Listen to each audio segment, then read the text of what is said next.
Clemson has a lot of problems.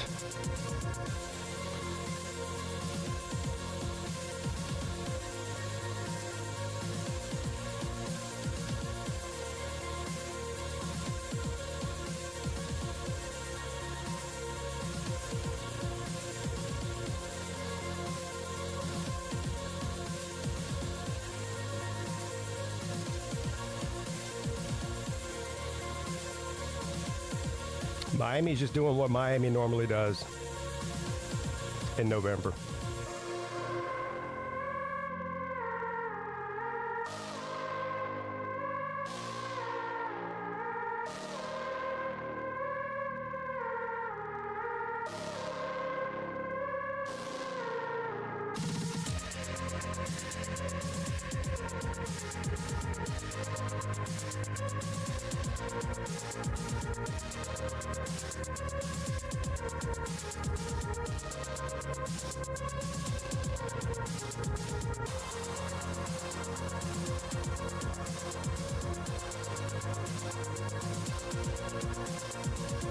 Well, we'll see, Paul.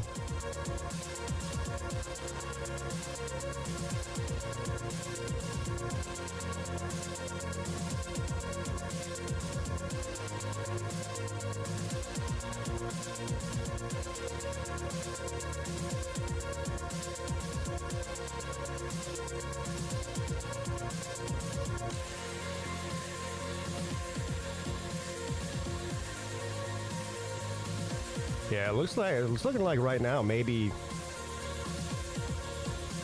a good chance UVA is going to make it to Charlotte, and then who that second team is kind of hard to figure out right now. Most likely Louisville, and of course Pitt and Georgia Tech are still alive. Georgia Tech can't lose another game though. Well, not in the ACC. I guess they could technically lose to Georgia, but they can't lose another ACC game. Dabo, the new Tommy Bowden? No, Tommy Bowden never won shit. Tommy Bowden averaged about 6 or 7 wins a year for his entire tenure at Clemson. He didn't have a single 10-win season. So, no. Comparing Tommy Bowden to Dabo Swinney is insane.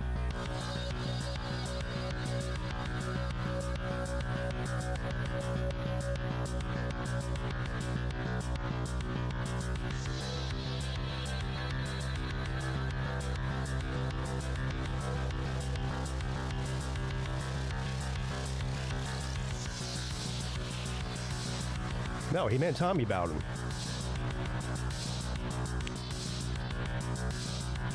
Nate, do you know that Tommy Bowden was the head coach at Clemson? You know that? Oh, well, your Clemson buddy's an idiot.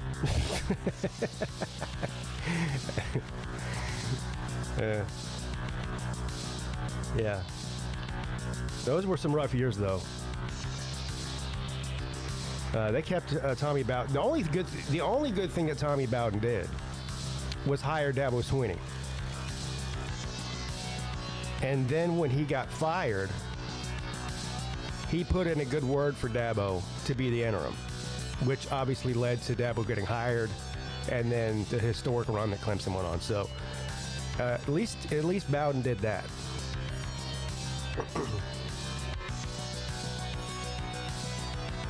Clemson a basketball school now? Yeah, maybe. That's possible.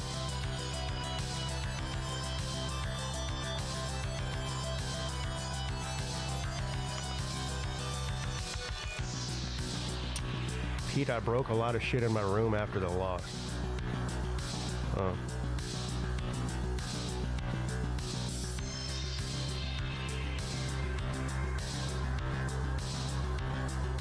What's up, Battle Angel? I wonder if we got through to Ballard last night.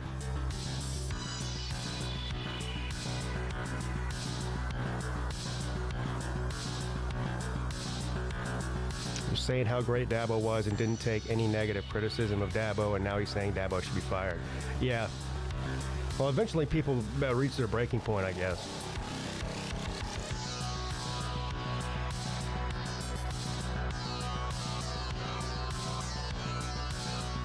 Wilkie, if Clemson keeps Dabo, I bet they make him give up some power or make lots of changes this next year. He's not giving up any power. So if that's true, then he'll tell them right to their face. Well, he's already done it. He's said over and over again, if you want to fire me, then fire me. I'll go somewhere else. So he's daring them to fire him. But what he's not going to do is change the way he does things. He said he's not going to. I mean, so if they want to get rid of him, they're going to have to fire him. I don't see him walking away either.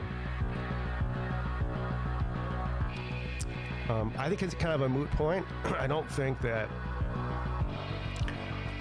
they do want to fire him. At least not the administration. I mean, you might have some fans and maybe a couple of boosters that are ready to move on from him, but I don't think the administration. I think the administration there is 110% behind Dabo.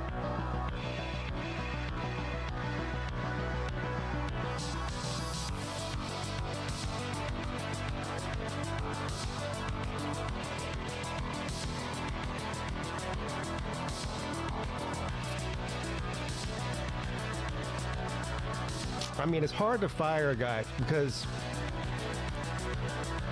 I mean, they won the ACC last year and made it to the playoffs.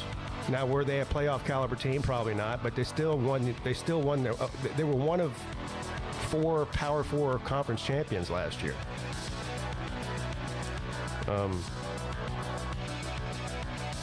I can see if it continues the way it is right now. But I don't think one season like this is gonna get somebody like Dabo fired. I don't.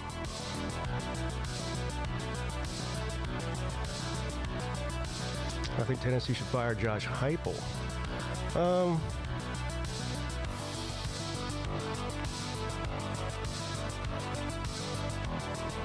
Yeah, well, probably not this year. That's the other thing that we're not even talking about when it comes to Dabo or anybody else. There's so many coaching vacancies this year. Yeah, I wouldn't want to be a school looking for a new head coach this year because there's just too many openings. I mean, LSU fired Brian Kelly, and now they're having a hard time. Like, they might have a hard time finding somebody that's as good as Brian Kelly. Same thing with Penn State.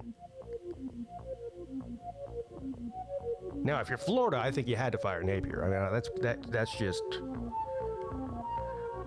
that he had to go.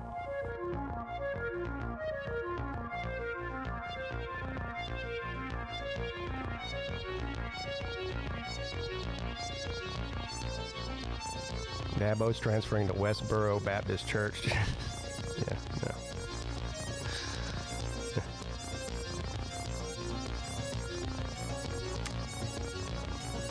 Yeah, I think Norvell's got to go too.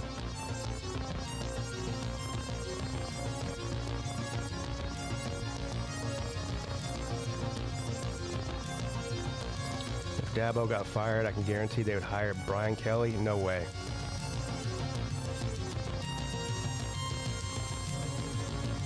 Bill Belichick's not getting fired either.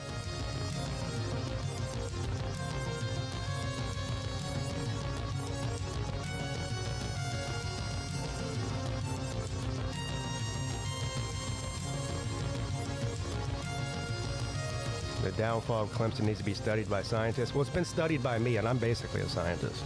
So.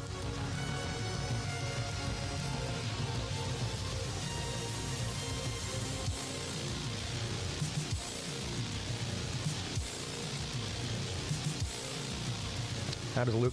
Well, again, there's so many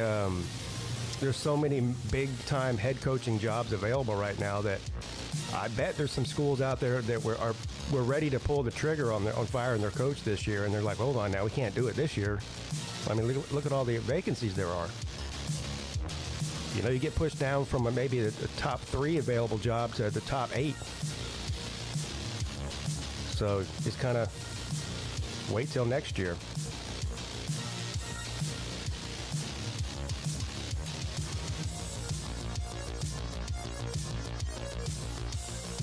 You think Coach Key will go somewhere else next year or he'll stay at Tech for a few years? That's a good question. I mean, I think he'll definitely get some phone calls, probably.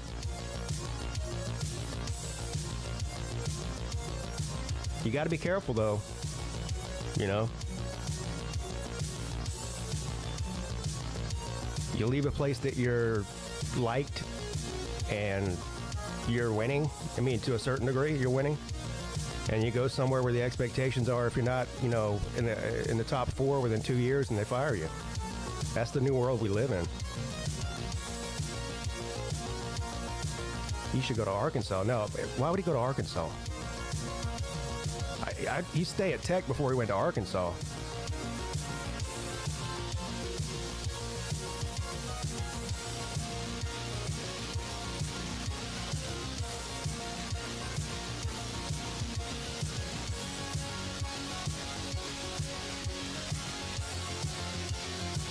No, I don't think they make a bowl game. They would have to. Well, they can only lose one more game, so they would have to beat either Florida State, Louisville. No, 2 of these 3. You'd have to, out of these 3, out of Florida State, Louisville, and South Carolina, you have to win 2 of those,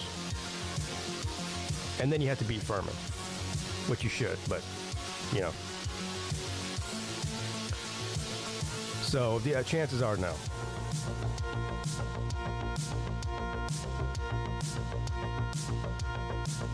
They might not even beat Florida State this weekend.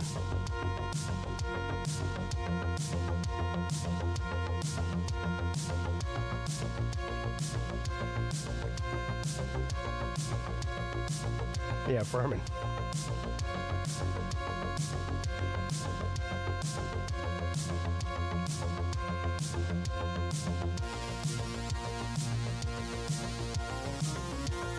Third and 15. No, that's usually when Dabo runs the quarterback draw with Cade Klubnik.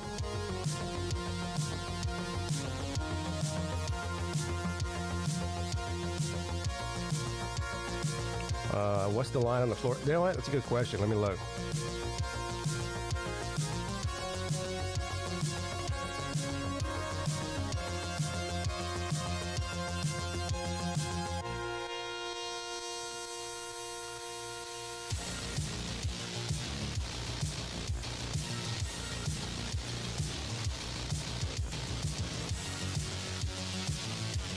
There we go. What was the one you said? Oh, the Florida State game? Clemson and Florida State. Oh, look at that. What, Penn State? Penn State's a 15.5-point underdog at home to Indiana. They did it again. Look at this one.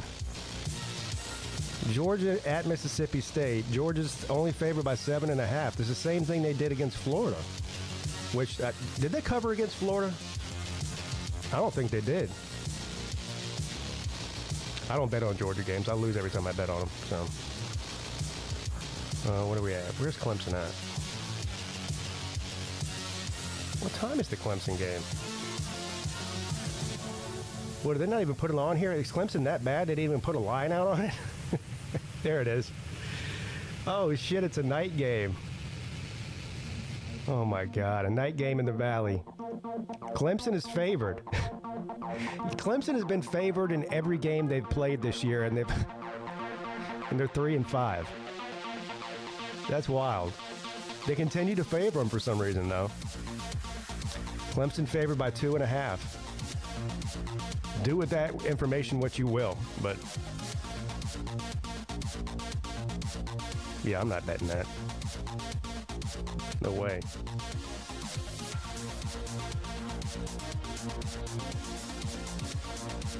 I'm not very smart, but I'm not that dumb.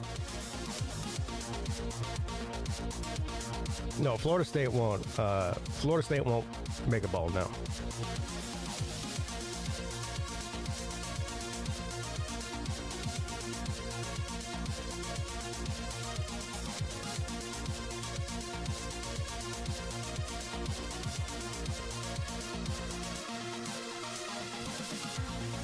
Yeah, Gunnar Stockton screwed me. I had the over in that game. and his dumbass kneels down at the 1 foot line instead of running it in to make it a 2-score game with, well, what is it? How much time was left? Like a minute? That touchdown would have put the game over 50 and a half. So he screwed me.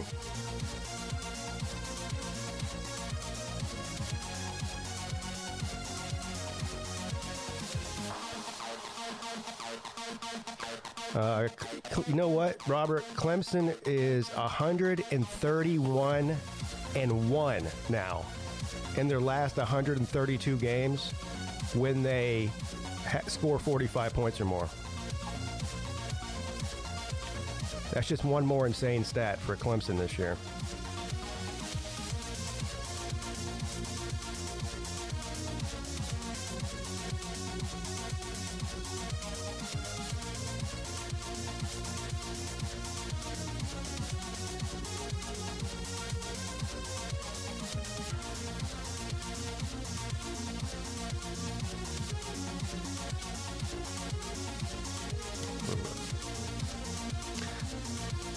All right. Enough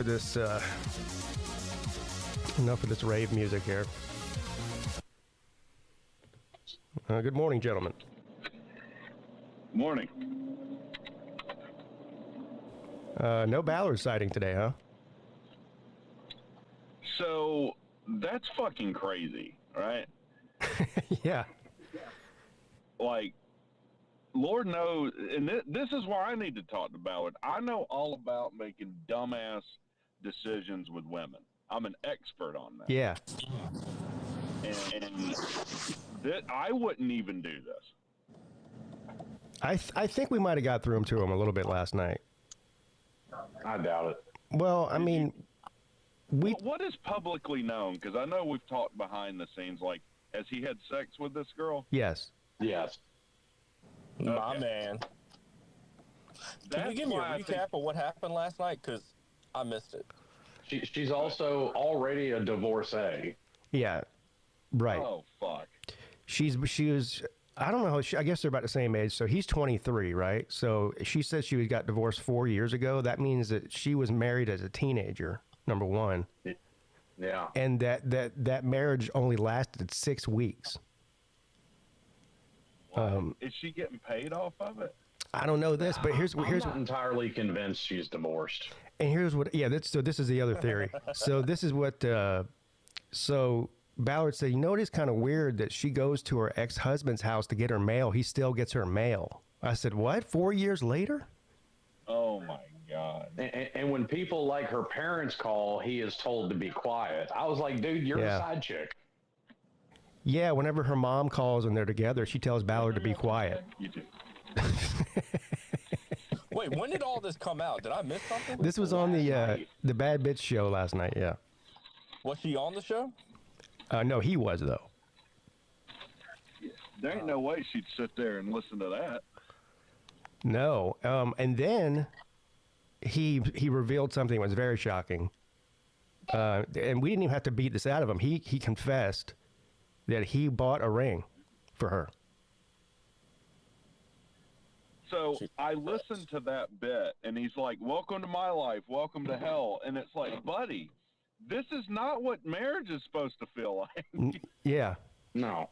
Well, and to add even more fuel to the fire that he is the side chick, they've literally only ever bumped uglies in the backseat of a car. Yeah, there's some logistical issues up front with that. Yeah, right. Well, I mean, okay, but that's not my point behind that statement. Like, if you're a cramp, if literally every time y'all have sex, it's in the backseat of a car in some random Walmart parking lot, you're the side chick. It is what it is. That must be a big ass car. This is the thing that makes this difficult for him. I'm guessing this is the first girl he's ever had sex with, right? Yes. Yes. And that means this wedding ring he bought is like the ring of power in Lord of the Rings. The girl you lost your virginity power from a thrift store. Yeah, but that girl has immense power over you. Like, you remember the girl you lost your V card to? You got super fucked up about it, didn't you? No, actually, not really. Not really. No. Mine was totally transactional. I mean, not money exchange, but it was just like there was no there was really nothing there. Lost your virginity to a hooker? No. It just there was no relationship there. She prefers the term sex worker. She's married to a woman now. I didn't have a relationship. I actually knew a guy in high school, like 3 straight girlfriends that broke up with him, started dating chicks after him. Mm-hmm. I don't know. Maybe she's just in it for Bauer's money. You ever thought about that? What money? He bought the fucking ring from a thrift store. He got no for $6. $6, he said, yeah. Something else that we didn't have to pry out of him. He freely admitted live on the internet. Mm-hmm. Damn. So you gotta tell. We don't know what you paid for it. Man. He said he's getting some sketchy type feelings from her. So I said, you just got to follow your gut with that, buddy. But then he's getting some sketchy feelings till she drops her panties again, and then those feelings are gonna go away. Well, then after he got off the stream, he was in the chat and he was like, "Yeah, I'm still going to give her a chance." So I don't know what that means, but he's still what? Going to give her a chance. Oh no, he's getting whipped. Well, and listen, I tried telling him there's nothing, especially at his age, there's nothing wrong with being the side chick. Honestly, that needs to be your goal. You don't marry your side chick, though. That's the fucked part of this. Yeah. Well, no, you don't. And I don't think he realizes that. She's not going to marry him for him being the side chick. Well, no. He said she's expecting to be proposed to this year, right?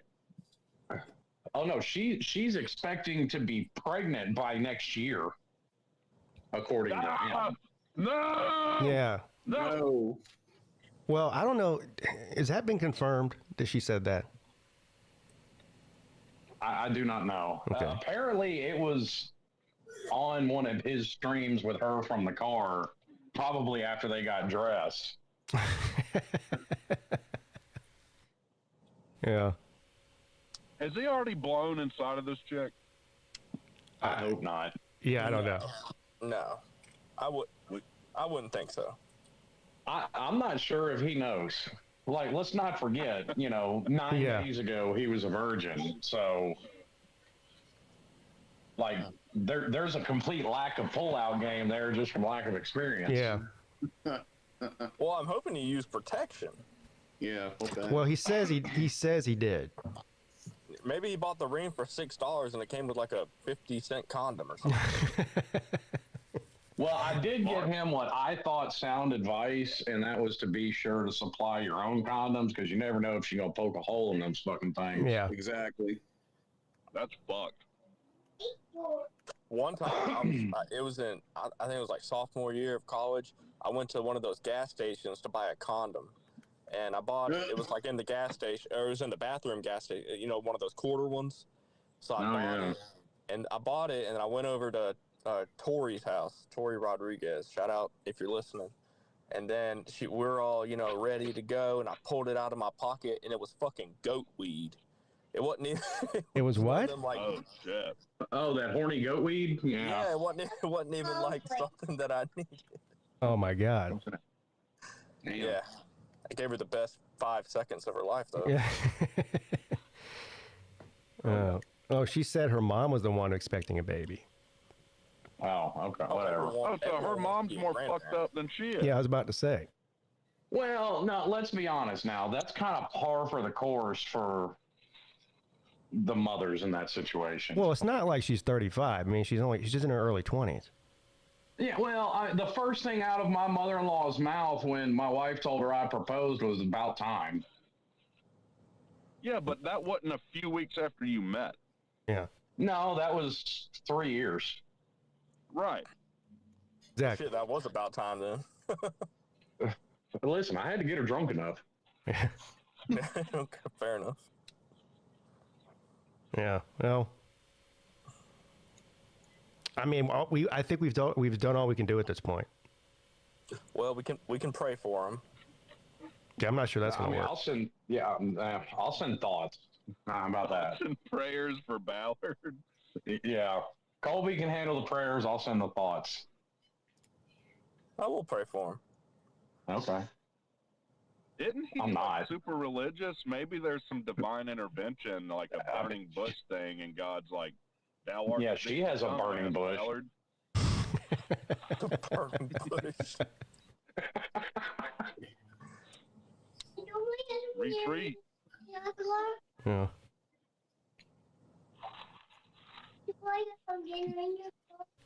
I can see her knocked up and not working out, and Ballard finds out 19 years later the baby wasn't his. Oh, damn. Oh, nice. That'd be rough. Well, you only have a certain amount of time, I think, by the time you start paying child support to confirm that is your kid. Oh, that doesn't matter. Like, this happened in Memphis. Motherfucker, it was beyond a shadow of a doubt not his kid. Like, when he got together with this chick, she already had the kid. The judge still ordered him to pay fucking child support. What? Who are you talking about? This was a case that happened in Memphis. Hey guys, I just want to kind of clarify. I'm getting ready to head into the doctor's office. So yes, she has said on his show that she is expecting to be married and pregnant by this time next year. Oh, God. There you go. We have confirmation. But she has also emphasized that her mom, is the one that's telling her that she needs to be pregnant. Jeez. We need to know more about her mom. I bet her mom sounds like. Well, that's the thing, Rick. I mean, like, he's told us last night that whenever she gets a call from quote unquote her mother, she silences him basically. She's like, you need to be quiet. You need to act like you're not here. Yeah. So, if her mom is, they haven't even, and that's the thing too, Rick. They haven't even met each other's parents. Which is probably normal given how long they've dated, but all this Right, is not. That's true. Yeah, that is absolutely true. And I mean, we asked him last night too. Like, I mean, has he talked to his parents about about her? And he says, well, not to the extent that he's telling us, but I mean, they know that they know her name. They know that he goes because she lives an hour and a half away from him. Yeah, so he has to disappear for like an entire day to go see her. Yeah. So by the way, I pointed out last night. He takes 2 days out of the week to go see her, and I think it's like Sundays and Wednesdays because those are his days off. Yeah. So he's obviously not going to church anymore on those days. No, he's going to the new church he's a part of now. Yeah, he's going to that the Church of Madison. Yeah, which, by the way, I harped on this last night, and I'm going to continue to. Ballard's made no secret of the fact that his parents live in Tampa, so he's living in Tampa. Yeah. Mm-hmm. There's 800,000 people in the city of Tampa, but you have to drive more than halfway across the state to find a piece? What is wrong with you, dude? Well, that's not really his fault. I mean... Yes, it is. There's 800,000 people in Tampa. Right, but if you match with somebody on one of the, I guess they did a dating site, Facebook dating maybe, is it what it was? Yeah, Facebook dating is what he said. Not taking fucking advice. Where's the bowling alley? Where's the bus stop? Where's the fucking abortion clinic? Fucking something. This ain't the 90s now. Abortion clinic. Hey, listen, I get it's kind of morbid, but they put out. So I think the win here is Ballard's parents need to be filled in. That seems like the return to normalcy because they don't know that he's bought a ring, right? I doubt it. No, he said that he said that they don't know. So yeah, and neither I asked him that specifically last night. And neither does she yet. No, she doesn't. She doesn't know either, unless she was listening to the show last night, which she may have been. She knows now, but no, his parents don't know. He hasn't talked to them about anything involving their relationship, and he obviously, I mean, he hasn't confirmed this, but he obviously hasn't told them that he's lost his virginity to this girl either. So I mean, I wouldn't be surprised if he hasn't told them that she's been married before either. Oh, I doubt he's told her. Yeah, and also I'm pretty sure that his dad would probably get to him really quickly if he knew all this information. His dad in particular, probably. I don't know his mom too, maybe, but Yeah. No, man. And that would be the thing to tell Ballard. Like, obviously, you're afraid to tell your parents about this relationship. Is that not a red flag to you? Well, what I told him last night too, I was like, look, I mean, no one is telling you to break up with this girl. I said, but there's a serious conversation that needs to be had. You know, you need to sit down and have a conversation with her, because I mean, I'm with Slim. I mean, especially after the stuff that he said last night about her still going over to his place to get her mail after 4 years. And then, you know, the thing about when her mom calls, or supposedly supposed to be her mom, you know, like she silences him, like, hey, you got to be quiet, you know, and he said that's happened a couple times that they've been together. So Listen, it would be sus if she's still going over there to get her mail after 4 months, much less 4 years. She's getting drilled by this guy. Dude, Yeah. 100%. Yes. yeah. Like, And then he also said, because I think someone asked, like, I think I asked him, I said, well, does he live in the same town as her? And he said, no, she lives in the town over, like another town over. So she obviously has to drive a little bit of a distance to go get her mail from her ex-husband, which is another crazy thing. It's just that's weird. a lie. Yeah, there's That's a thing you can fucking go to lie. the United States Postal Service and change your damn address. yeah. Not only that's that, I mean, most people. not that damn difficult to do. I mean, most people pay all their bills online anyway. Yes, that's true. I mean, That's I true. haven't checked my mail in 4 months. yeah, I go like There's no seriously. point in it. I only go to my mailbox like once a week at the most. so is she The main reason I go to my mailbox is because shit gets delivered to my mailbox like packages. Oh yeah, sometimes that happens. This is a ruse. She's not getting her mail at his house. She's getting his dick at his house. Either that or she lives in that house. Look, we're all on the same page, Rec. All right, and I mean, like, we tried to talk some sense into him. I'm with Rec though. I seriously doubt that we've talked any sense to him, because I mean, he can hardly remember. He doesn't even remember that he comes on my show and talks about this.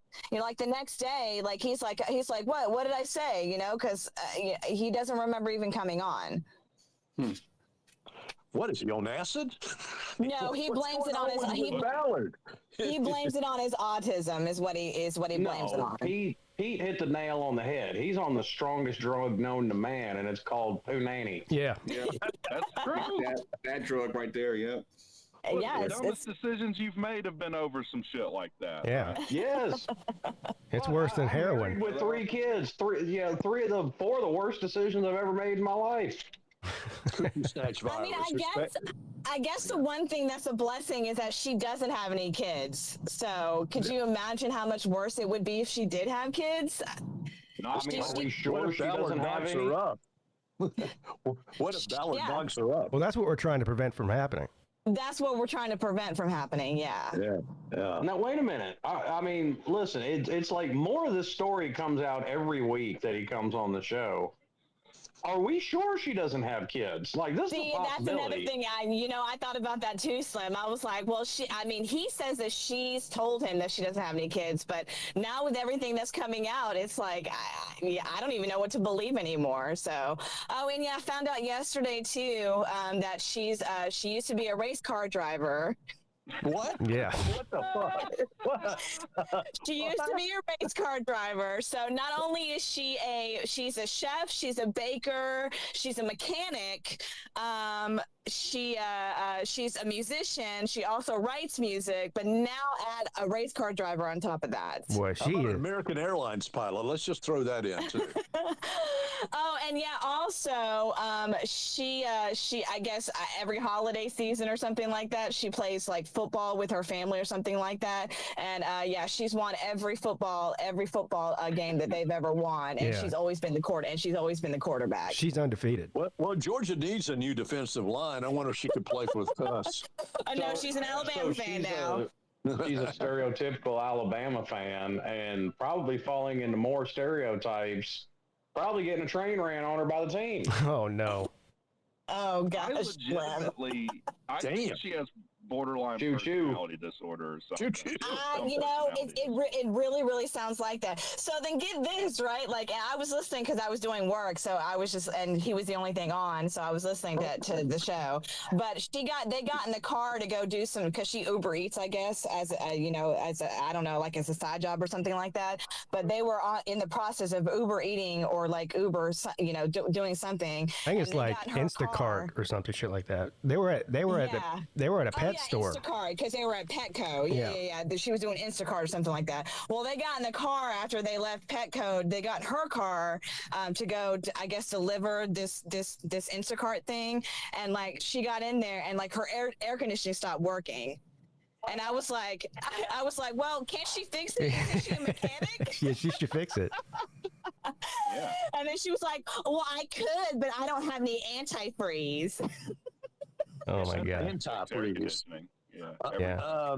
It sounds like a pathological liar. Yeah. She's absolutely insane. I mean, it's just the things that's been coming out of her mouth. It's hysterical, honestly. But like, if he can't see these red flags, I don't know what else to do. Yeah. See, the problem for Ballard is that the crazy ones are the fun ones. They are. Yeah. Now, I can confirm beyond a shadow of a doubt that antifreeze doesn't have a fucking thing to do with your air conditioning system. Look, she's the one that says she can listen to your car and immediately figure out what's wrong with it and then have it fixed within an hour. Yeah, Freon is what she's probably talking about. Wow. Yeah, Pete, you should have called on her when you had your problems with your new car. Yeah.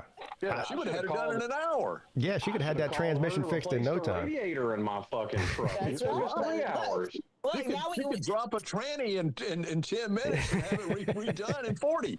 That's right. And so now we got a super mechanic in our community now. So. Now, what I meant by tranny is some trans man across the street over there. Well, listen, we're not convinced that her name didn't used to be Matt.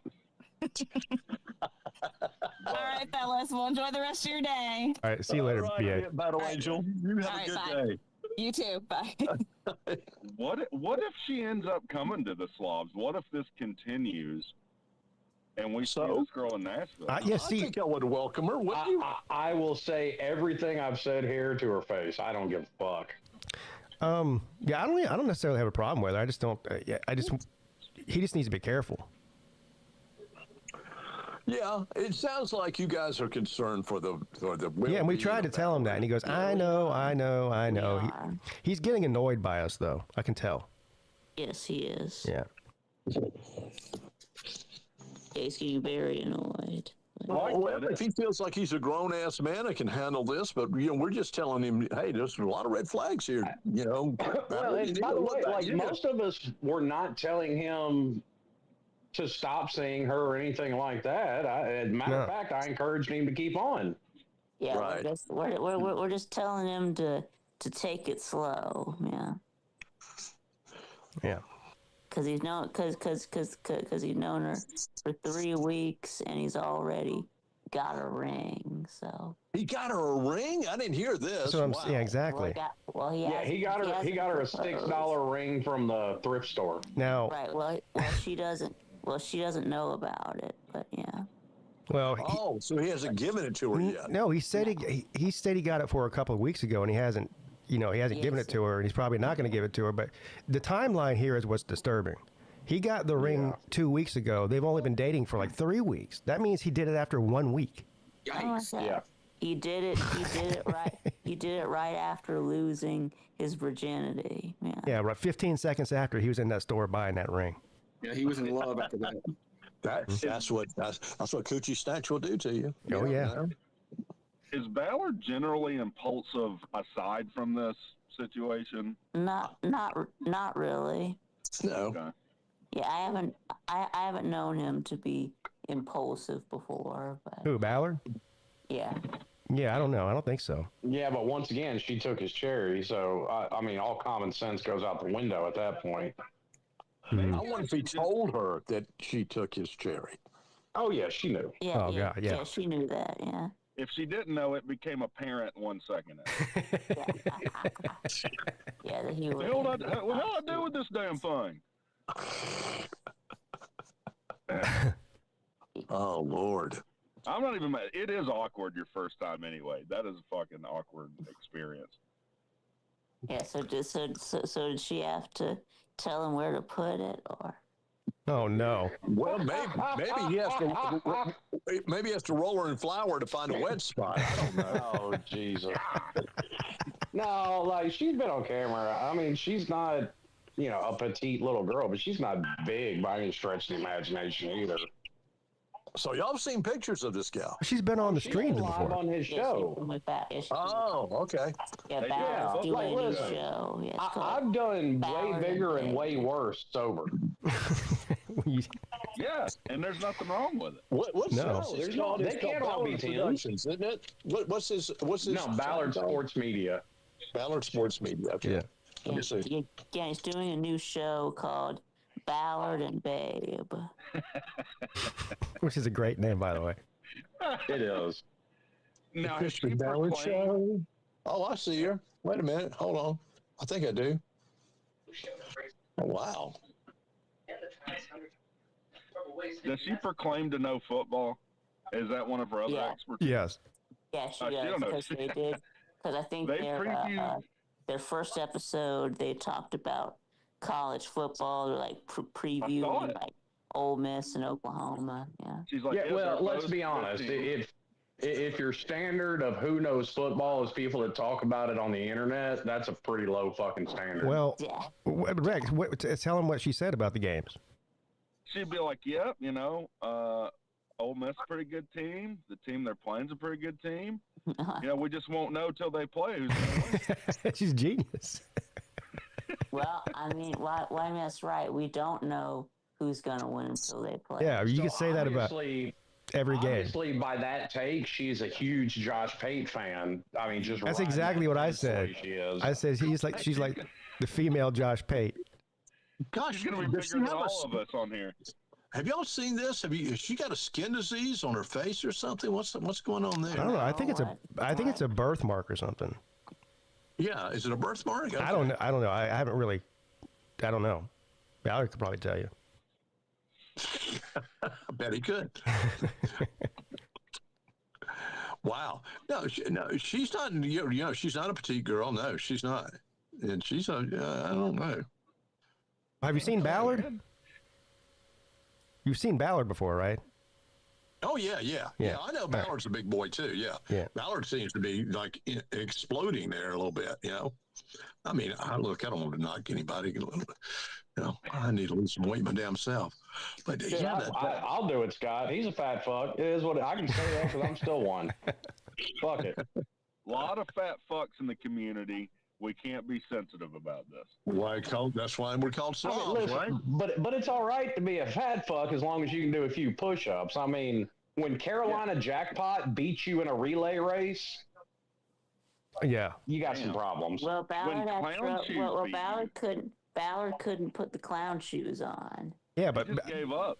I think it was getting them off where he had the problem. I think his size was part of the problem, though. That's kind of the point. Off. Yeah, when you can't touch your feet because your massive swinging gut gets in the way. Now, I will say, and again, I'm a fat guy. I was shocked at how slow Jackpot ran because I can still get around the track, but I was like, damn. Well, you know what? Yeah, but what should be even more shocking is the fact that he looked like the Flash next to fucking Ballard. Yeah. I can tell you for one thing. I played pickleball with Rec. I've seen Rec at the Slob Olympics. For a big guy, now first of all, you're not like morbidly obese, severe fat slob, but 6'2", 260. yeah, I mean you're a little bit overweight, but you're athletic. So I mean that's something that's just genetic. I think. I mean. Thank you, Pete. I am a genetic freak. I'm glad someone noticed. I mean, some people that are big are just athletic anyway. Yeah.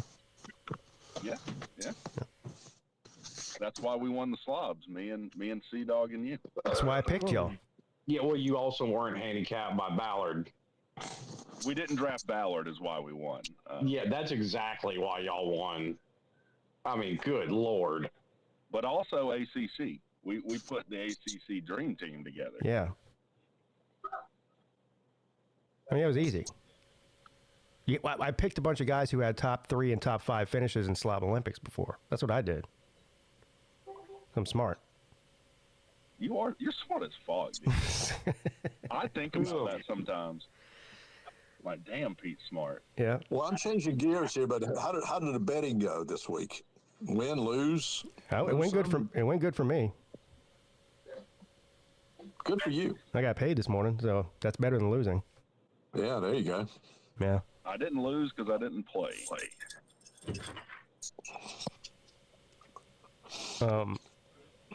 I did really well in the NFL yesterday. I think I was 4-0. Damn. Yeah. Nice.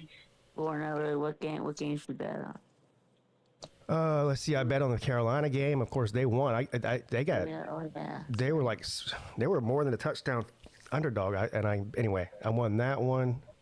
I won the Sunday night game last night. I had the over in that one. That one almost went over at halftime. I forget the other two I bet. Yeah.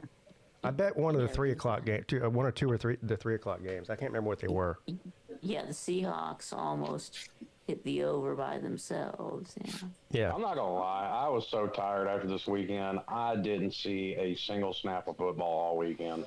I didn't really watch much. Well, I mean, I did college, not pro yesterday, but I did watch a little bit of the Panthers game. Yeah, we saw the Falcons lost again by 1 point because Slita missed an extra point. Yeah, and Slita lost because they're the Falcons and they do Falcons things. Did you see Slita's rage video? I didn't see it. I just saw it when I was getting ready for the show. I pulled up my YouTube and it was on there, and Another one. It was another one of his fake mad faces in the thumbnail. Yeah, I saw the thumbnail, and I'm surprised that he let us see that for free. That's shocking. Oh, wait, he didn't do a Cash App Sports or whatever it is, or no, he didn't see what. Normally, yeah, you have to pay $5.99 to his OnlyFans or his Cash App. That's right. Yeah, someone. Yeah, you had to pay him $100. Yeah, it's like he said that get $100. Yeah, he said he's not streaming any more Falcons games. This is a new permanent thing. This is just a one-time thing, right? So he's tired of people taking advantage of him and not sending him super chats or cash apps. So in order for him to stream any more Falcons games throughout the week, he has to accumulate at least $100 from the community to do that stream on Sunday. And that's a weekly thing. It's a weekly thing. A weekly thing. Yeah, and so there was at least 3 or 4 people that were fucking stupid enough to actually send him money to watch him stream the Falcons game. What do you think is dumber, Ballard thinking about proposing to that woman, or someone donating to Slita to stream to them? It's a pretty close tie there. Well, I have to say Slita. Ballard. Yeah. No, Ballard's way dumber. I mean, you can at least get some entertainment value out of Slita, however sad it may be. Well, the thing that's the entertaining thing about him is how sad it is. Yeah. Yeah. I mean, with Ballard, it's a different kind of sad. It's like ruin the rest of your life kind of sad. Right. Yeah, that's true. Yeah, the damage is way worse on Ballard. Yeah. Exactly. Yeah. Like, Slita's 50. The damage is done. Yeah. Oh, yeah, because he hates women. Oh, God, yeah. I mean, he just... Big time. We should...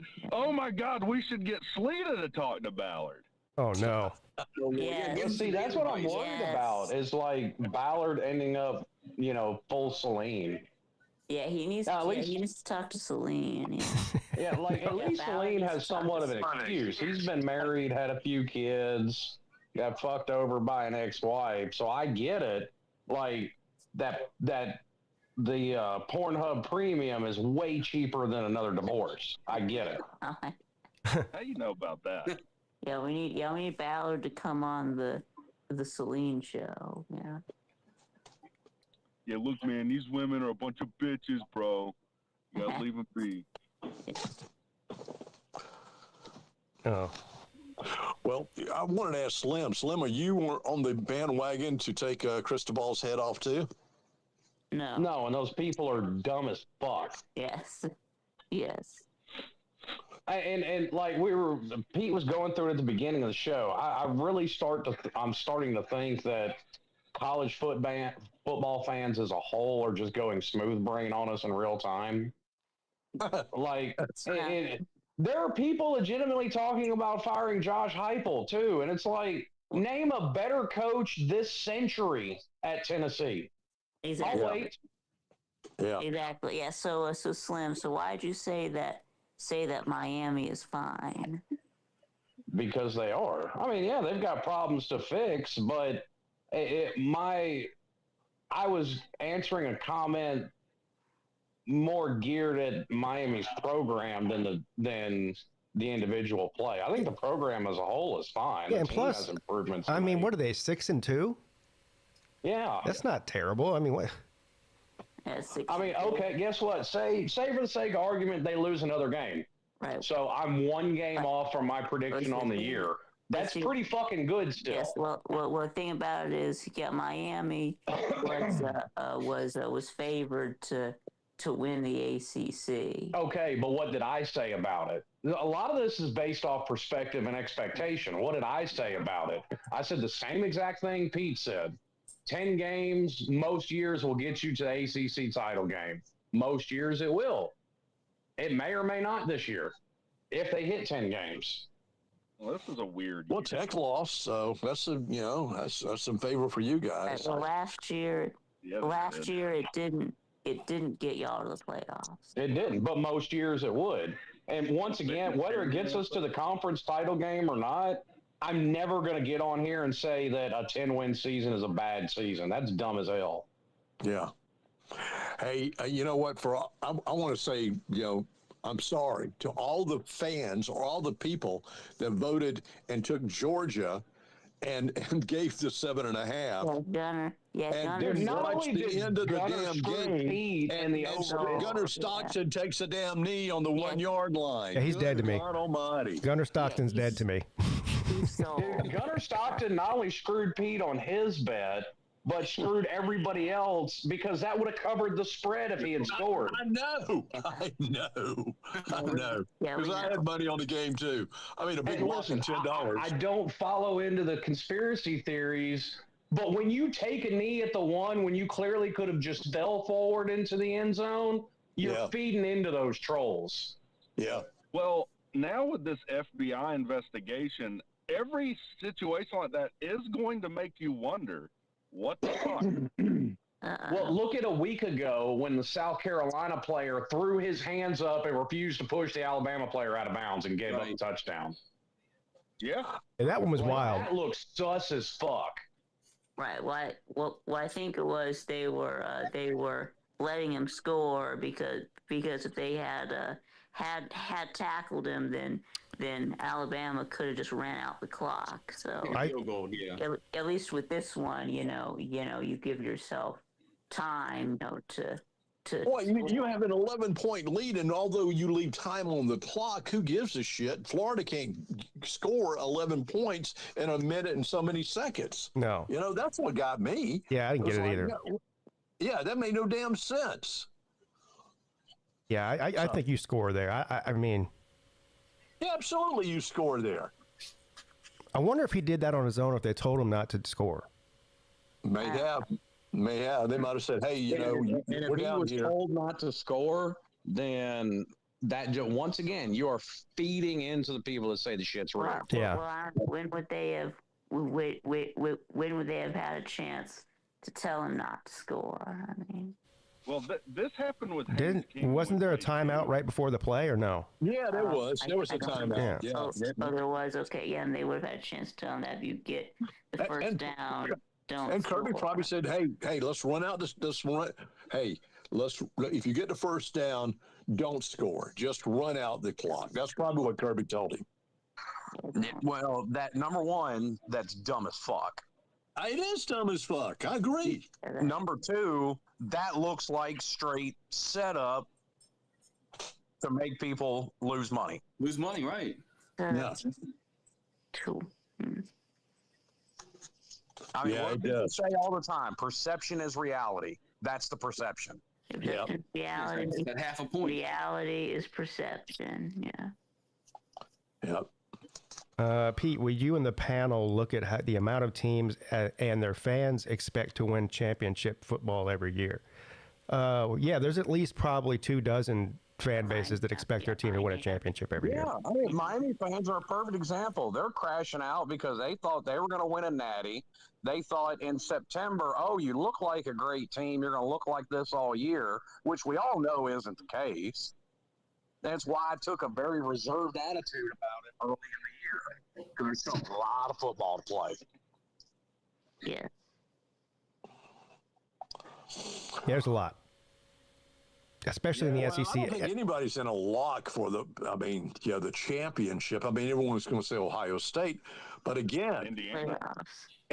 or Indiana. Yeah, we got locks for the playoffs, but Yeah. I don't know. Yeah, they have locks for the playoffs, but for the natty, I'm not sure. I don't know.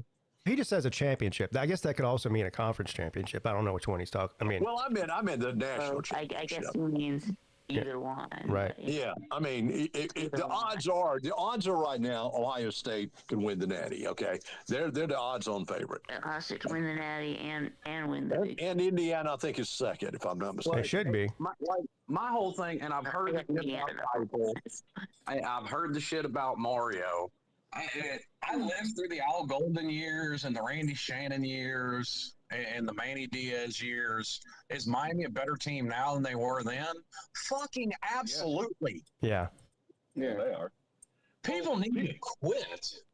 Well, this is every fan base, man. Like we got our heart broke in Raleigh, and then there's people in my chat like, man, I don't know about Key anymore. After one game, yeah. What do you mean you don't know about him? Would you rather These people are fucking Jeff nuts. Collins? I mean, before. By the way, I've said since the offseason, I don't think Miami's talented enough yet to really compete for a national title, which makes that part of the fan base even dumber. But I have been on this every single week, even in games that we won. Miami's getting too many fucking penalties. And what happened in the SMU game? 96 yards worth of penalties. Yeah. Yeah, people need to slow their roll. Like, it just everyone thinks the answer is we fire someone, and then all our problems are going to be solved. I swear to God, I believe that if Georgia loses another game in the regular season, they'll be off with his head for Kirby. There'll be people screaming for Kirby to quit. Yeah. And some of them already have, which is wild. But. yes. Yeah, some of them already have. Like, it's kind of died down at this point, but people were calling for Kirby's head and Glenn Schumann's head 3 weeks ago. Yeah, because we're not playing. We're not that elite team. We're not. Okay, let's be honest. We're not the elite team that we were in 20 and 21. We just aren't. We are. We have a pretty darn good team. We're hard to kill, as he said. Those were historically good teams, though. You have to say, like, what do you mean by elite? That you never lose? I mean, come on. Yeah. Well, and I've seen. I made the mistake of getting on Twitter this morning, and there were people like going back and talking about how bad some takes aged, and these are Miami fans, mind you, that were trying to compare this year's team to the 01 team. Like, no fucking stop!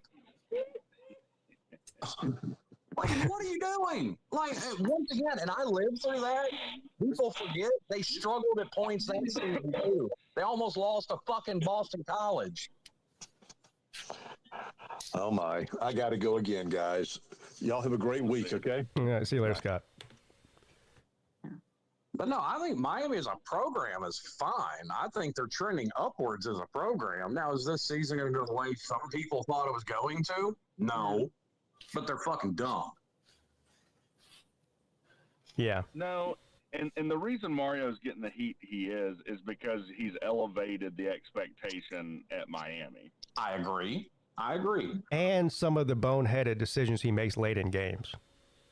Yes. The valid criticism would be some of his in-game decision-making. But, yeah, he's also what people assume to be in-game decision-making. I mean, and this is why I say that. because last year I clearly saw Mario take a step back and leave the offense alone. So until I see him clearly interject himself into it again, some of the bonehead play calls that I saw offensively from the highlights that I've seen, I got to put that on the OC, not him. No, but you see, it's like the situation that happened against Louisville. Like you take the field goal there. That's totally Mario. I mean, he has even if it is the OC calling the play, he has the ability to step in there and say, no, we're not doing that. That was the Florida State game, not the Louisville game. Was it? Was the coach's decision to go for it or kick a field goal? Yeah. Yeah, that's the head coach's decision. Yeah. And some of those, depending on the situation, I said that during right after the Florida State game, depending on the situation, if you want to go for 7, I don't hate it. I would personally take 3, but I understand taking a risk and trying to get 7 instead. I think I am. All right, see you later, Rick. I think I am talking about. Didn't that happen at the very end of the Louisville game? No, in the Louisville game, it wouldn't have mattered. They lost by 7. Okay. Yes, you would have only lost by 4. Yeah. Yeah, it would have only in the Louisville game. You would have had to have gone for a touchdown. But I mean, unless you want to get 3 and then try for an onside kick, but such a low percentage of those are recovered. Yeah. Facts. Yes, but especially when the other team knows it's coming. Yeah. Exactly. Yeah. Usually when an onside kick is successful, it's by surprise. Yeah, surprise. Yeah, like shit. God, what was it? This was a couple of years ago. It may have even been Louisville went for an onside kick in like the first quarter. Like that's the kind of shit you get away with when they don't see it coming. Yeah, and nowadays in the NFL, you can't do that because they you got to be the fourth quarter, and you got to be behind. Now you have to tell somebody you're doing an onside kick in the NFL. That's just stupid. That is stupid. Yeah. That makes no sense. So you can't do the onside kick anymore in the NFL unless you tell them you're doing it. I mean, that makes no sense. Well, the NFL is completely screwed the kick-up off altogether. The whole thing is dumb. I mean, the only good thing that the NFL's done as far as their kicking game is ensure Devin Hester's records will never be broken. That's true. Mm-hmm. That's about the only, and really the only people that could call that a silver lining is either Devin Hester fans or Miami fans. Yeah, or Devin Hester. Yeah. Yeah, I mean that's. Yeah. Did you guys see that new record? During his tenure, that they did away with counting how deep in the end zone you were. Did you guys see the new record yesterday? The C Little. The field goal. Yeah, 68 yards. The Jaguars kicker kicked almost a 70-yard field goal yesterday.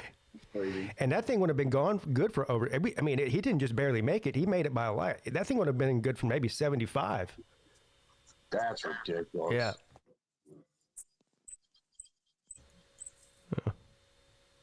I can't even kick it 20 yards. Try to do the kick at the Slob Olympics, the first Slob Olympics, and I broke the tee. You know, you missed the ball, and then you stepped on the tee and broke it. No, I hit the ball. I just shanked it, but then I stepped backwards onto the tee and broke it. And everyone in the line is like, "Ah!" Right, but then they put it back together. So yeah. It didn't really. Okay, I thought it didn't really break. Yeah, no, it snapped in half. It got. They just pulled out the new one. Yeah, they got a new one. Yeah, I snapped it in half. It was like number 5 in line, so there was still at least 15 of us behind him. Right, new tee. Yeah. Anyway.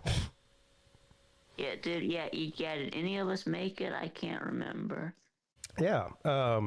Lawtide said he used to kick in high school. Lawtide made a couple of them. Lawtide was kicker in high school. Yes, that's right. Yeah, Lawtide made it. There was a few people that made them. Didn't I think Traveling Fools did too. But he played soccer, I think. Yeah, he was a soccer player, so that kind of makes sense. There was 2 or 3 people that made them. Yeah, I didn't. Yeah, I didn't make it. I kind of just had to just run into the ball, and that was my attempt. Yeah. Well, and I got into this conversation with somebody, it may have been on Twitter last week. Like, I mean, okay, there's a lot of Miami fans saying we should have hired Lane Kiffin. As far as accomplishments go as a head coach, Lane Kiffin has less accomplishments than Mario Cristobal. That's a fact. Yeah. Yep. So I don't see where Lane Kiffin is the better hire. Now, yes, people are going to look at him in a better light because, he puts up a bunch of points and he's got a great offense. I don't care if we win every single game 7-0. I don't give a shit. Yeah.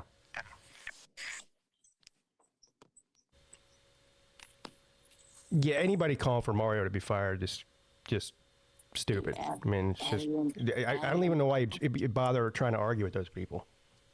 Yeah. It's a waste of time. I mean, there's people in your comment section, not non-Miami fans, saying it. Yeah. Well.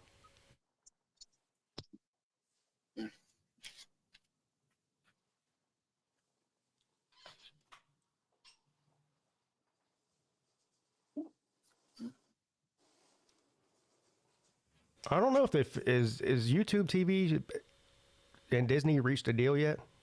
No. No. Not that I know of. Last I saw, no, they still haven't.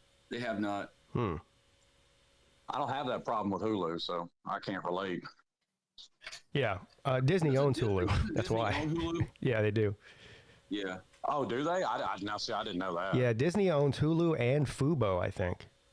Okay. Yeah. So this is why YouTube is the one that's going to have to cave here, because it's not hurting.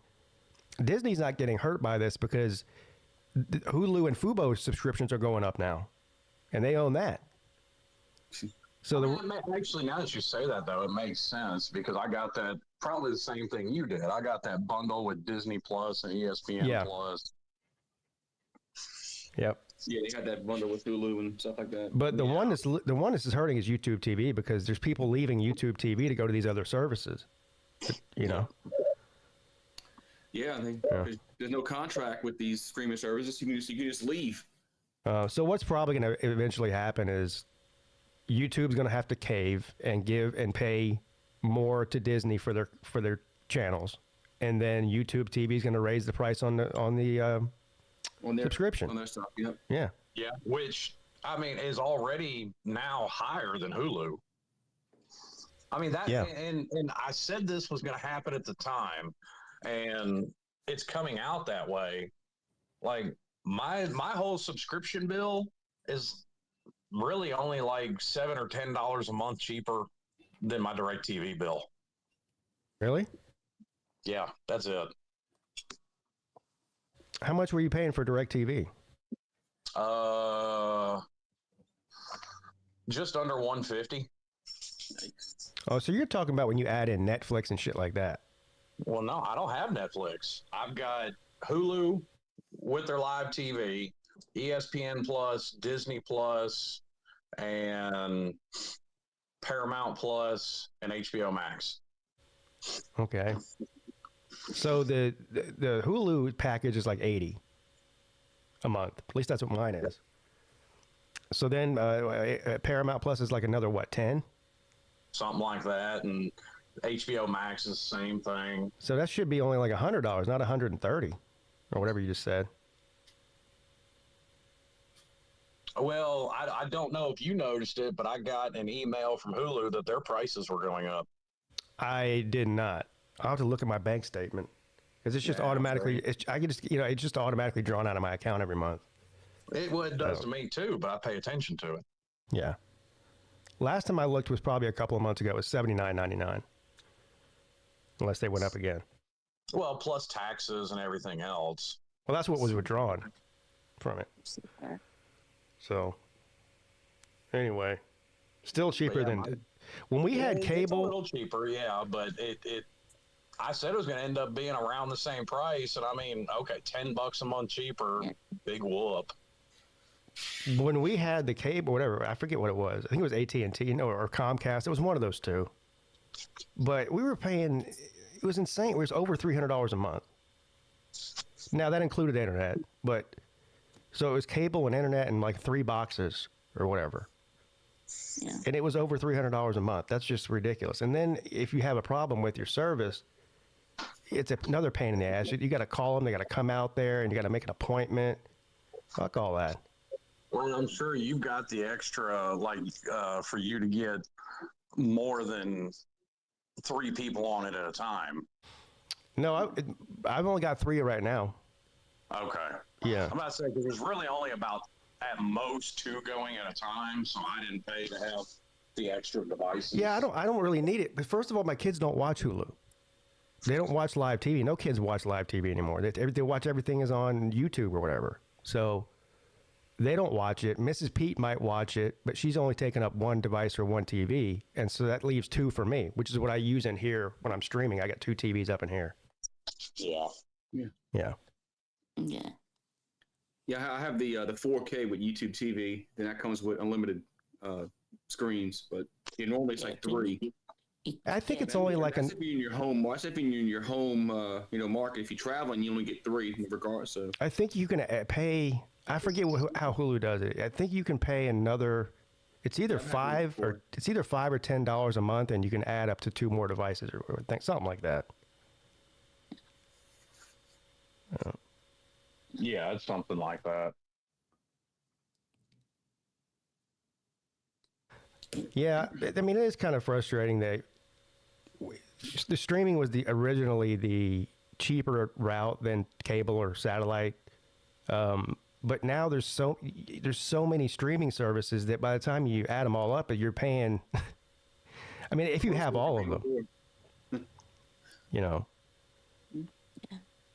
like I got MGM Plus, Paramount Plus, Apple TV, fucking Netflix, Hulu.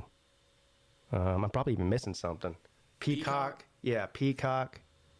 Well, and I'm not even adding in the price of Amazon Prime because I had Amazon Prime before I had streaming anyway. Yeah. Yeah.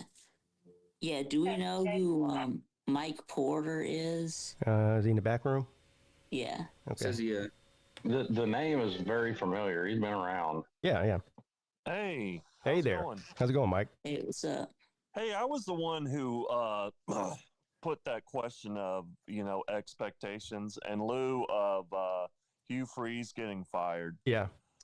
Look, I grew up, and you may disagree with me, and I'm not talking about, now you guys are logical fans. I've been on, most of the shows, at least listening to you guys, and you're very logical and everything.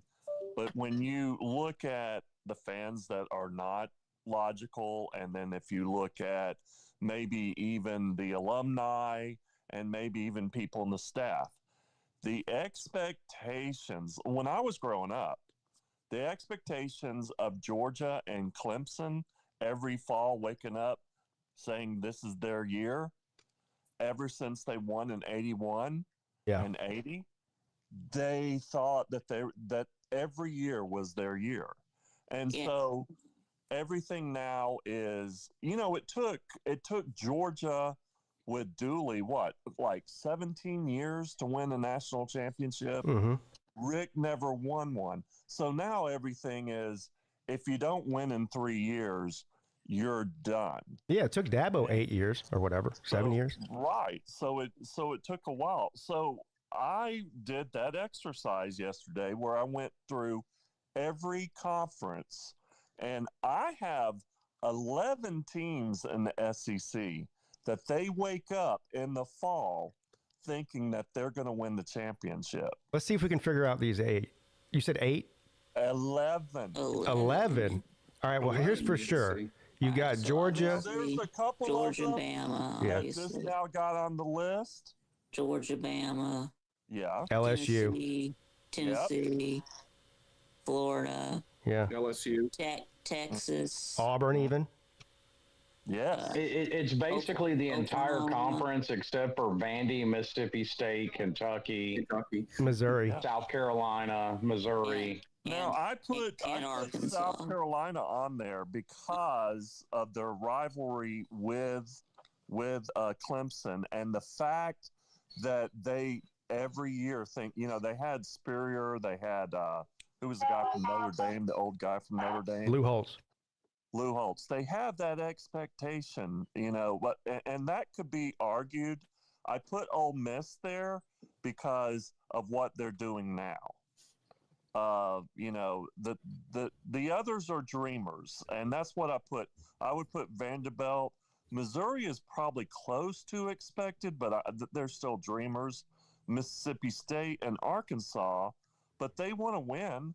They want to win at least the SEC championship, but I don't even know how that's possible. I don't know. I know a lot of Gamecock fans because of where I live and where I grew up, and they don't really expect to win a national title.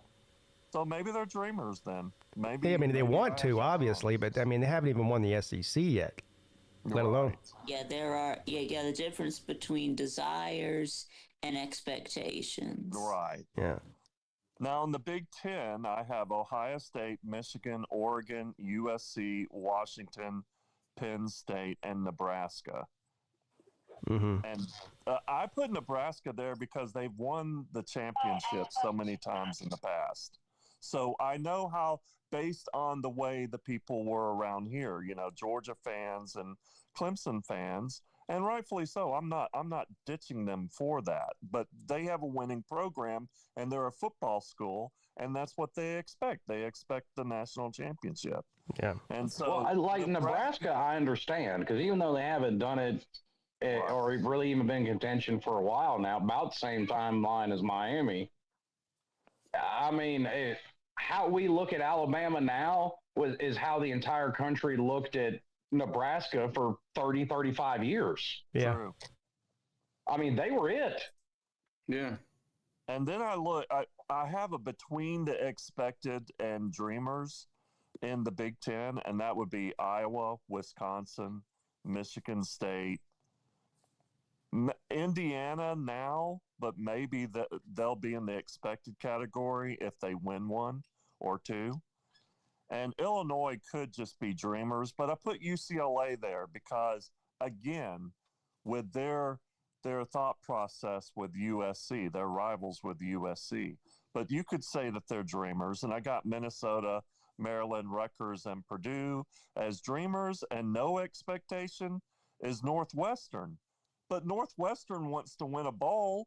If they go 3 years being 3-9, they'll probably fire their head coach. So I guess my point is all the expectations of all these teams are really not logical. And the ACC, well, you're right, but Miami, Florida State, and Clemson. I don't think there should be any expectation for Rutgers or Maryland or who's the other one you said? Illinois. Or Northwestern. Well, and I don't think, and I've Purdue stood on this. I don't think Miami's to the point yet where that needs to be the expectation. Clearly. Right. But because they've won the championship, I know. See, you're logical, Slim. A few people are going to wake up going, I think this is their year. And you know that there were a lot of fans. I thought this was y'all's year, to be honest with you. I thought. Oh, sure. I think a lot of people did. Yeah, because they looked really good at the beginning of the year. Yeah. But we say this all the time, and not just us on here. Uncle Lou said it too. It is impossible to field the same team week to week. And this is something Nick Saban said that I agree with. It's easy. It makes it harder to win when everybody's patting you on the back. And I said on this show and on the ACC show, I want to see how Miami reacts to that. It's the rat poison. Yeah. Rat poison. That's what Saban always said. But see, as a Georgia Tech fan, I'm a dreamer. I know it's not expected, but you always think, hey, if we can get this taken care of, 1 year, and then maybe we make the playoffs the next year, then maybe we have a chance with the dream. I'm not expecting, I'm dreaming. So when y'all said that there should be no expectations to a lot of those Big Ten teams, I kind of disagree with that. And when I get to the Big 12, I actually have them in between. The most of the teams are between expected and dreamers. Because when Texas Tech, they were expecting to win this year. Kansas State has always had that winning thought process and Oklahoma State. And then I've got like Colorado, Utah, BYU, Arizona State, Arizona, Iowa State. They have that feeling that they could win it. So I'm putting them in between the expectation and dreamers. And then of course you got Notre Dame, and then any group of 5, you got about probably 10 of them that are dreamers, but it's virtually impossible. But that's my point, is that there's high expectations almost everywhere. Even the fans that don't expect a trophy, they all expect a bowl. So what you really have just pointed out very clearly is that the vast majority of football fans are delusional. Yep. Yeah. There you go. Yeah. Yes. Which I mean, not to piss on his parade, but I think most of us kind of knew. Yeah. Yeah. No, I mean, what I'm saying, yeah, a lot of this stuff I'm saying is it should be common sense. Already know. But you know what? To bring this back around to something else we were talking about this morning, it's almost like that natty is the poo nanny. It's the most addictive drug in the world. Yeah. And once you get a piece of it, you start expecting it all the time. Yeah, it lasts that and that want for it again lasts for a long time. Like Mike said when he first came on here, he's like, all you heard throughout the entire 80s and 90s after Georgia and Clemson won their national titles is that they expected to win it every year. So it lasted a long time after that. And then 2021 we did finally win it again. Yeah. And so did Clemson. Yeah, of course I wasn't. Yeah, of course I wasn't here for the 80-90. So obviously this one was the first one that I got to experience. So. But I see them as a base of winning programs. They know they can win. So then that is how you eventually got to Dabo. That is eventually how you got to why can't I think of his name? Kirby Smart. That's how you eventually got there, because you guys were winning all the time. And that will happen to Nebraska finally, and it'll happen to Tennessee. Because, Tennessee hasn't won it in a while, but they still wake up every morning thinking this is it. Florida, same way. Listen, I live in Tennessee.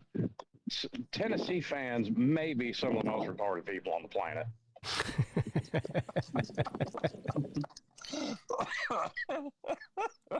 Yeah, he's not wrong. Yeah, but I mean that's what.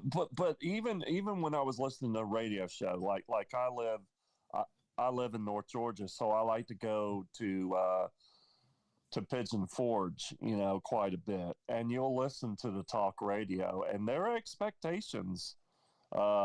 Just like the Atlanta radio stations, their expectations of the Falcons making the playoffs is so laughable. But Tennessee's the same way. They talk about them being a valid national program. Now, in the last few years, they have been.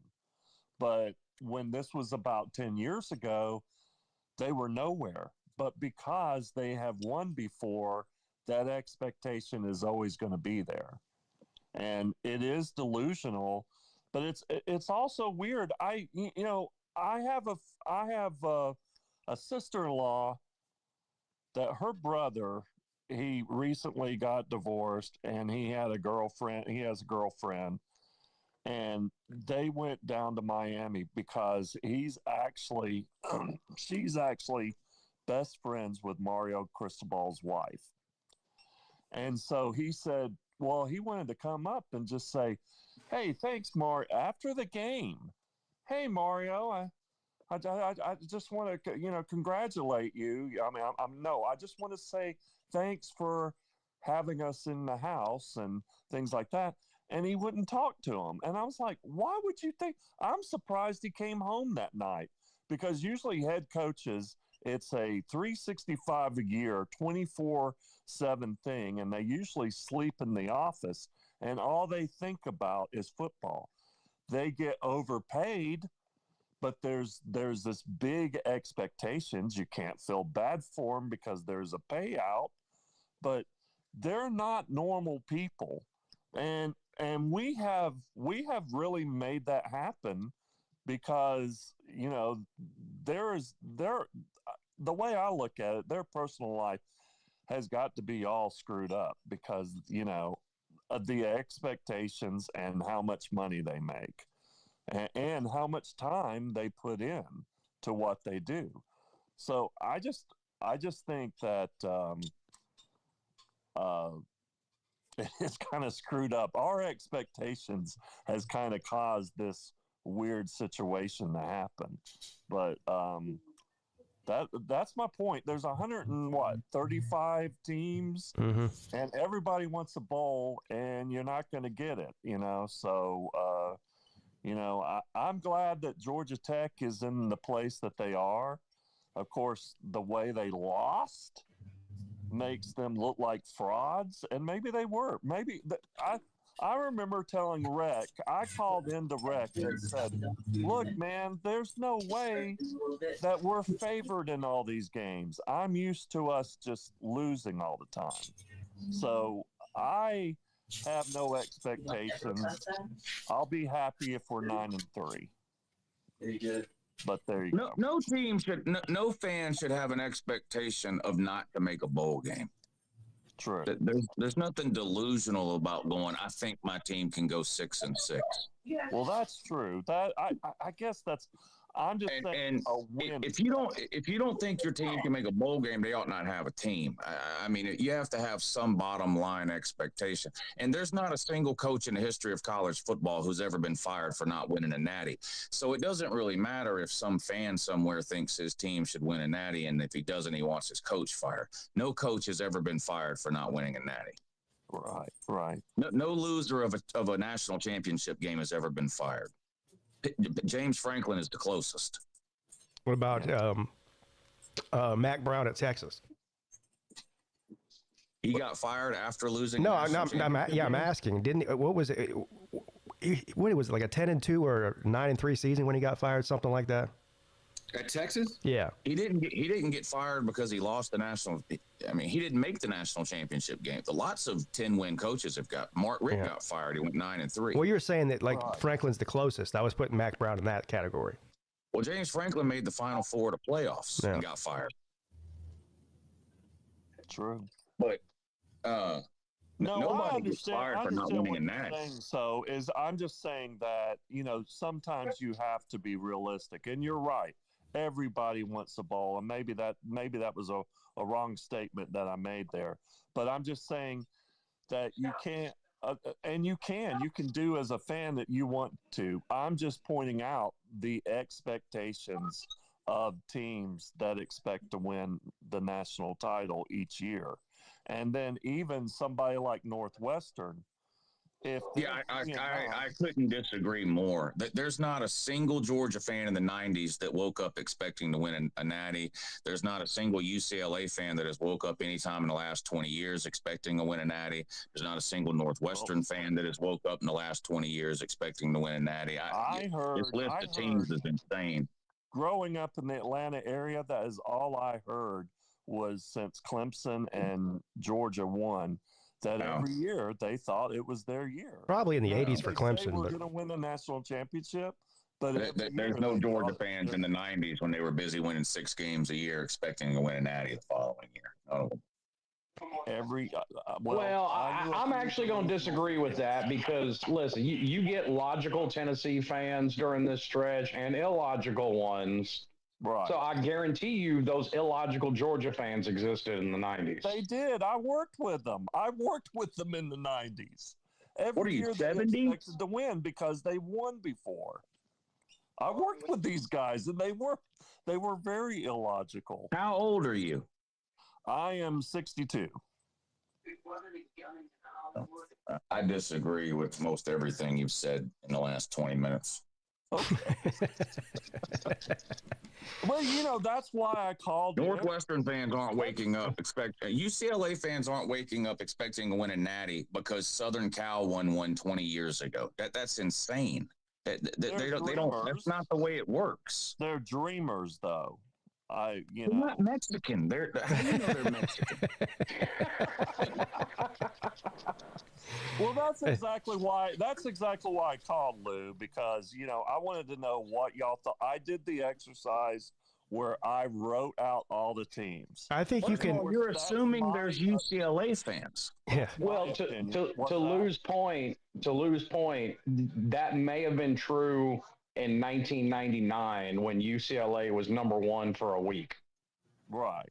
Yeah, that was the thing that happened. Now, I mean, his whole point is that UCLA expects to win a Natty because they're rivals with Southern Cal.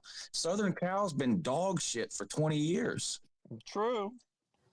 But I remember when that was the game. That was the game that got me into, other than watching Georgia and Georgia Tech when they were on TV. They were never on TV a lot.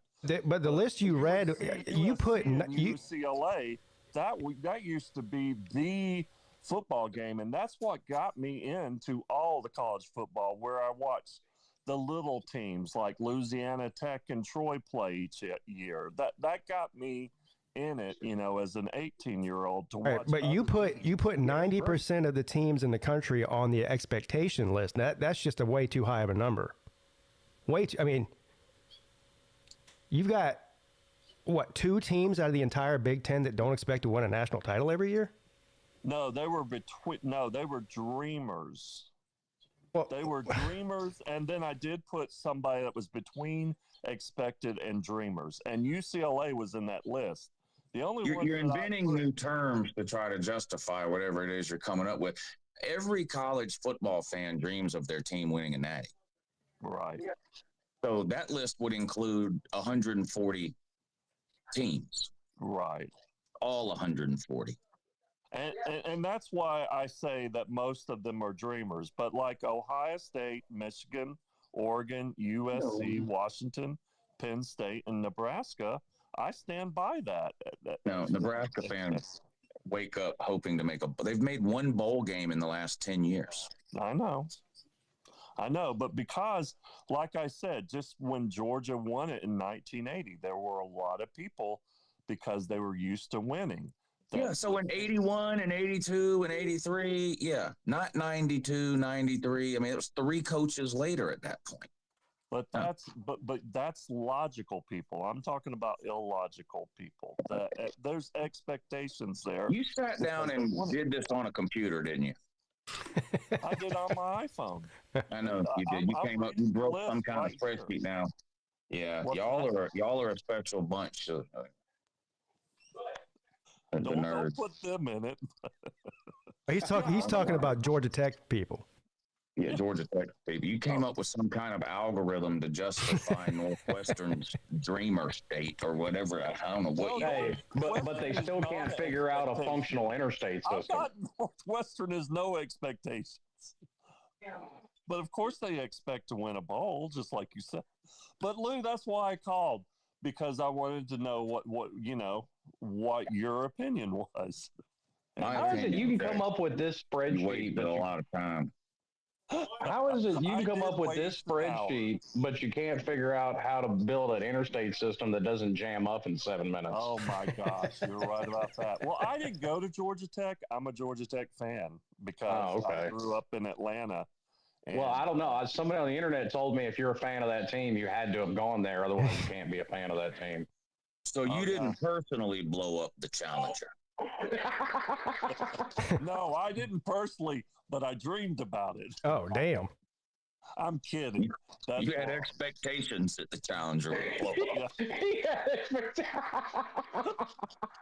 I did too, as soon as I found out Georgia Tech worked on it.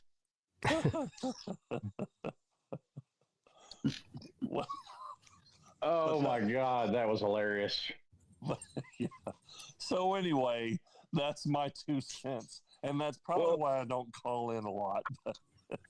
Well, the ACC completely fucked themselves this past weekend, didn't they? Did. The ACC is really. They went from 3 playoff teams to 1.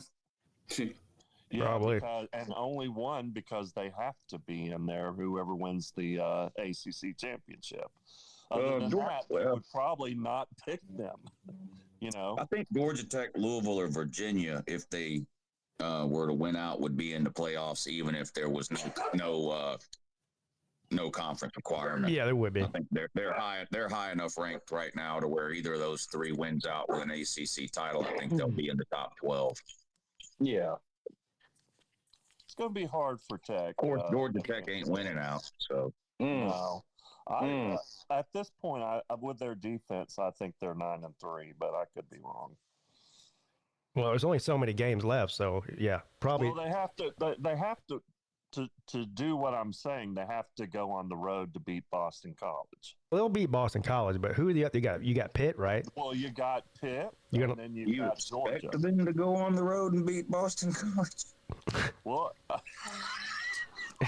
Well, and I guess that's another. Hey, this is the last time I'll ever call in again. Mike, do you know how bad? Do you know how bad Boston College is? They lost badly to Clemson. That's how you know they're bad. Are you Rec Talk's dad? I am not. You sound just like him, to be honest. You sound like a 25-year-old older version. You sound like Rec Talk in 25 He does years. sound like him, yeah. I think they're both Atlanta guys.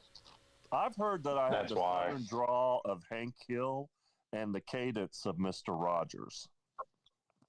That's what I've heard. I don't know how true that is, but anyway. I guess you just say you have that white guy from Atlanta accent. Yeah. Well, and I guess that's another reason I'm not freaking out completely over this game like a lot of Miami fans, because me and Lou were in complete agreement about this before the season started. This was a game I had circled going to Dallas against SMU worried me. Yeah.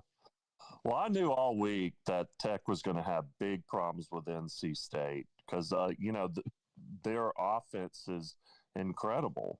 And I mean, y'all are so down bad, you lost to Dave Dorn. There you go. We're down bad. We are down bad. Yeah, it's unforgivable, too. I'm not forgiving you for that. Yeah. You gave Dave Dorn a W. You probably saved Dave Dorn's job. Well, if that's true, I'm glad that happened. Isn't it a good thing for Yeah. that he keeps his job?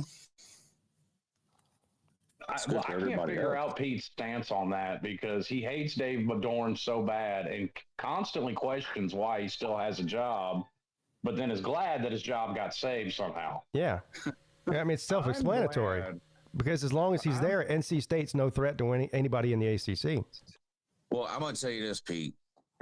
I am very happy and glad that Clemson doesn't have to play NC State this year because I would be really worried about what might happen to you.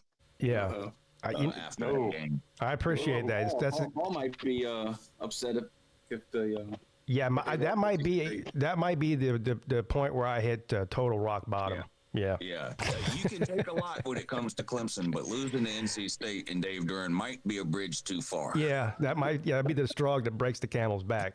That might put you into Hufferbilly Paw levels of breakdown. Yeah, I'll be. Oh, good Lord. Oh, I would be in a bad way for sure. Wow. Yeah. That's a.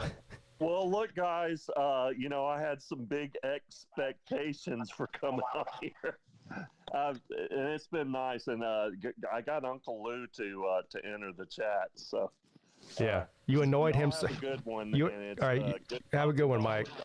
Yeah, good man. I was giving you a hard time. He annoyed Lou so bad Lou had to come on. Yeah, I was sitting here yelling at the phone, and then I realized, wait a minute, I'm not on the stream yard. Let me join. Yeah.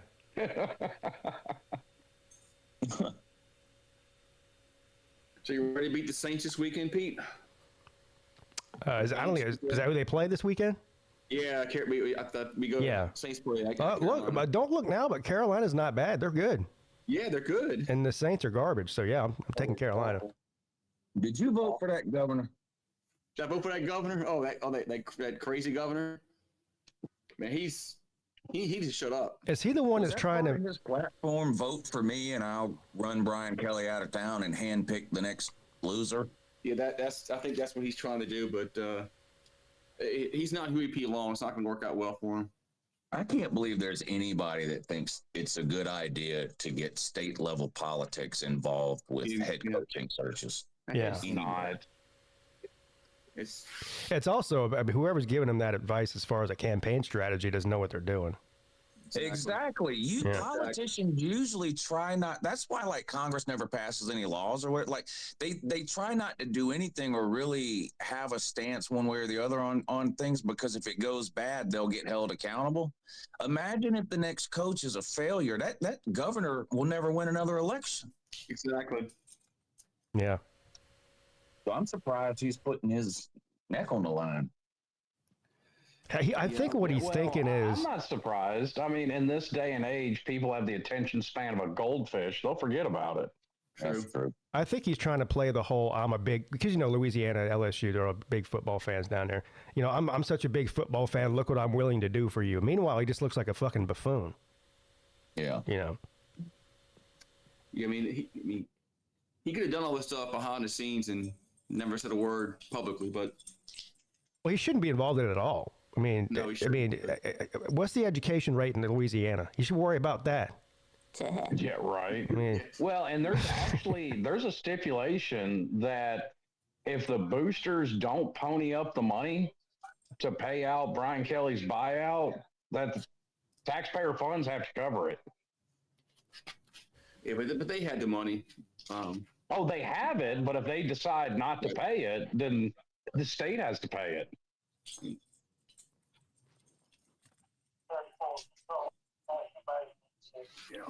Over. Hey, is Brian going to coach again, or is he going to be like Jimbo and just we got Colby is back. No, he's not. First of all, second of all, well, he was. Well, he's not back now, and not anymore.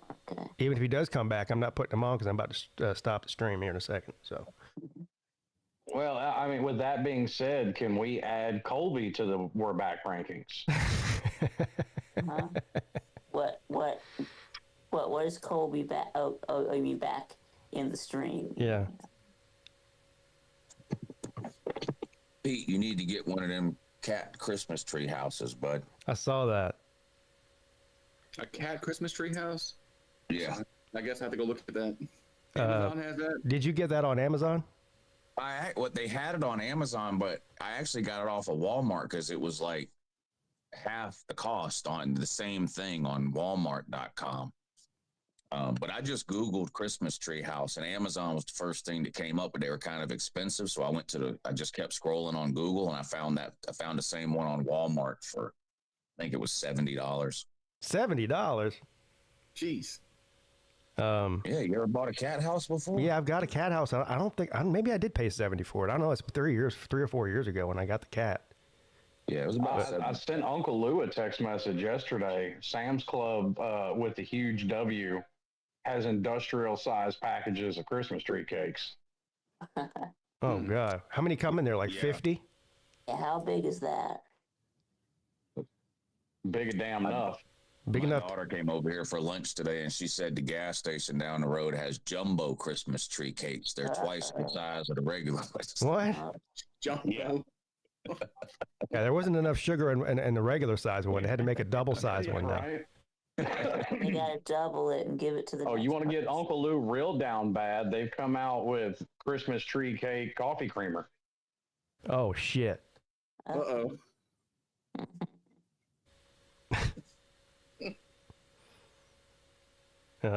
So what do? You put that, you take down the regular cat Christmas tree and then you put up the Christmas one, and then when the Christmas is over, you switch them back again? Well, we have that spare bedroom now because her son moved out. So I just moved the regular cat house into the spare bedroom. I gotcha. And then after Christmas, I don't know what I'm going to do with the Christmas tree one because I don't want to have to take them apart every year. So No, I'll have to find somewhere to store. Maybe I have a shed in the backyard. Maybe I'll just wrap the Christmas one up in some plastic or something and store it in the shed. Yeah. For next Christmas. Christmas tree cat house. Yeah. Had to have it. That was good. Lunch money show tonight. Yeah, lunch money tonight. We talk about Well, I actually won this week. I got paid $170 this morning from the Gypsy. You're welcome. Yep. Thank you. Some of that, all of that was my money. Yeah. Not the best. Everybody he paid today was probably my money. Not the best week for Lou. I've ever taken. Did you just go nuts on Friday or Saturday? I mean. Well, I was in the hole Saturday, but I've been in the hole every Saturday, and then I always get back. Well, that didn't happen. I won 2 $500 bets this weekend and still lost for the week. Wow. That's how down bad I was. Oh, no. Good thing you won those. Boy, you'd have been down real bad if you had lost those. Yeah. Damn. Yeah. I was down $2,000 at one point. Just this week. Wow. Yikes. You got that special credit line. I don't even think I can do that. I didn't finish down that bad, but I was down $1,500 at one point and was making a $500 bet. Had I lost that bet, I would have been down $2,000. Yeah. Well, I mean, at least whenever you wear that huge degenerate hat, it's not false advertising. I bet $300 on the Colts yesterday. They were favored by, 10? Oh, They're 8-1 or something. I bet the money line. oh no. They fucking lost. I bet like 300. I bet 300 to win 170. They lost. Oh my God. 7-1. Lost to the Chargers, I think. That was the Lost to the Steelers. What's the Steelers? Steelers. Oh, that was the one. That's the other one I won. I bet on the Steelers yesterday. And I don't ever bet big money line favorites because the payout is shitty. But I was down so bad, I was like, I could use this $170. I'll risk 300 on the best team in the league. Well, that didn't fucking work. Yeah. Yeah, it was bad. Go back there betting on shit you know nothing about. You're doing way better. The good news is college basketball starts tonight. Oh God. Right, yeah. Put me down. I'm already got one in. Pete, I lost so much money that Gypsy gave me $425 in free play. Yeah, that's crazy.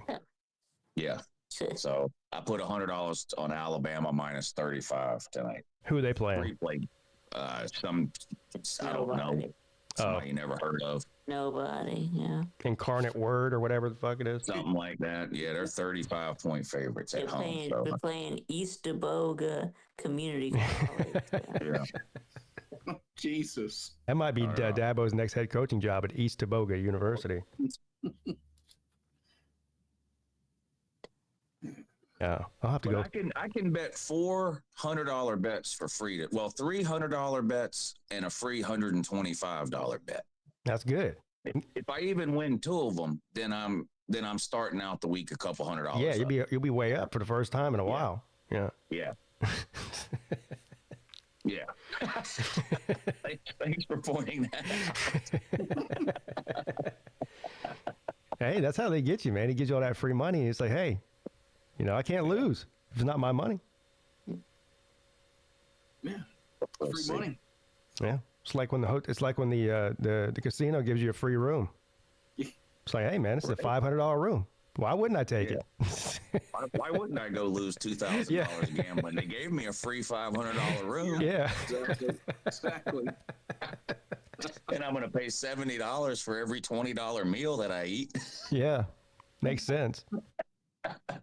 It'd be stupid not to go. Yeah, of course. I mean, only an idiot wouldn't take that deal. Well, the mind of a gambler is a sick thing, eh? Because we're laughing, but this is the shit we tell ourselves in our head. Yeah. Makes sense to me. Yeah.